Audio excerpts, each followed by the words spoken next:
আমি গত পরশুদিন রাত্রে এসেছি আমার চিকিৎসার জন্য।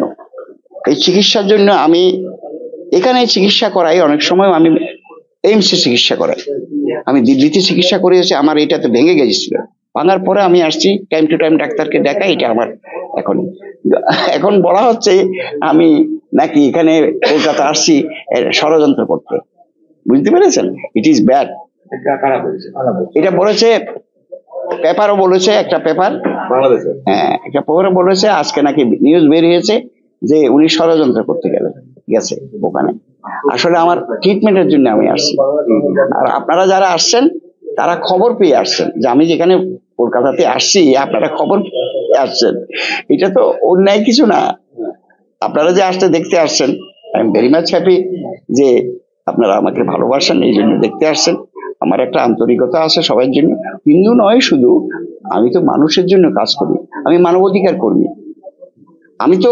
আমি তো পলিটিক্স করি না, আমি কোনো দল করি না, আওয়ামী লীগও করি না, বিএনপিও করি না, জাতীয় পার্টিও করি না। আমি ওই যে আরেকটা দল আছে, ওরা সবসময় একটু টেরোরিজমের কথা বলে, আমরা সেটাও তো করি না।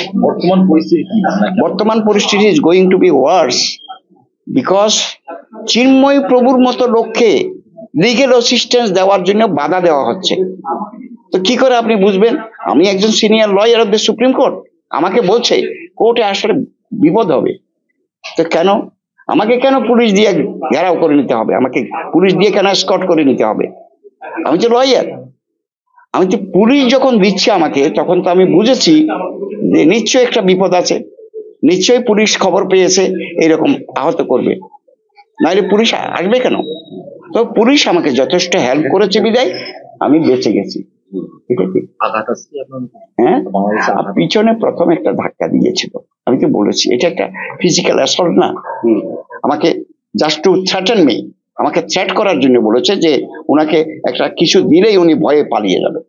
কিন্তু আমি তো সেই লোক নয়, আমি পালিয়ে যাব কেন? I am a lawyer, I have gone there to protect Chinmoy Prabhu. আচ্ছা স্যার, বাংলাদেশ সরকার যেভাবে চিন্ময় প্রভুকে অ্যারেস্ট করে রেখেছে, এটা কি আইনি না অবৈধভাবে মনে করছে? এটা তো সবাই তো অবৈধ মনে করছে। গভর্নমেন্ট যদি মনে করেছে আমি বৈধ করেছি, তাকে যে একটা সেডিশন কেস দিয়েছে, সেডিশন কেসের অর্থ ওনারা বুঝেন? মানে কি, আপনি দেশদ্রোহিতা করেছেন। দেশদ্রোহিতার অভিযোগ কোন ধরনের? Is there any specific allegation? তাকে বলা হচ্ছে আমাদের জাতীয় যে ফ্ল্যাগ আছে, আপনি দেখেছেন তো বাংলাদেশের ফ্ল্যাগ, ওই ফ্ল্যাগের উপরে গৌরীয় ফ্ল্যাগ, তার ফ্ল্যাগ, মানে চিন্ময় প্রভু যে একটা ফ্ল্যাগ ব্যবহার করে ওটা গৌরীয় ফ্ল্যাগ, এটা এখানেও ব্যবহার করে। কিন্তু এই ফ্ল্যাগটা তো কোনো কিছুকে ডিস্ট্রয় করার জন্য নয়। হ্যাঁ, মানে এটা তো অ্যাবসলিউটলি, এটা আমার মনে হচ্ছে আর কি, জানি না।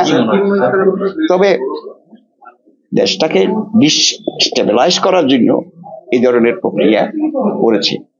গোটা দেশে সরাসরি ভারতের বিরুদ্ধে চক্রান্ত, হিন্দুদের উপর আক্রমণ। আপনি তো দেশে ছিলেন, শুধু কি হিন্দুদের উপর আক্রমণ? আপনি বলেন না, হিন্দুদের উপর বেশি হচ্ছে কম্পারিটিভলি এই সরকার আসার পর। আগে তো ধরেন আমরা এতগুলো মাপি নাই, তবে আমি আওয়ামী লীগের আমলও টর্চার হয়েছে, নিষ্পেষণ হয়েছে।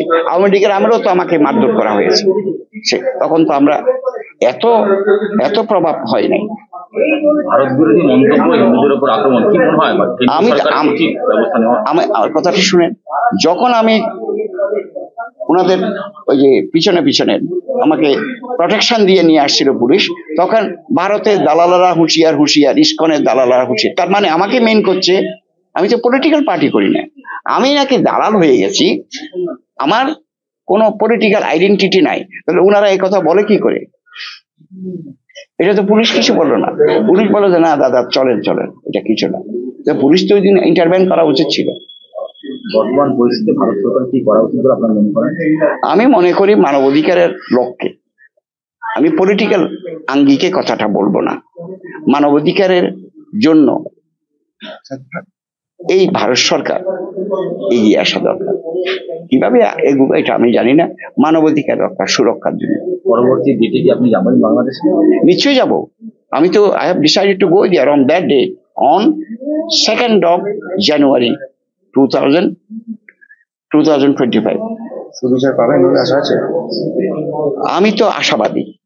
আমি আশাবাদী যে সুবিচার হয়তো পাবো।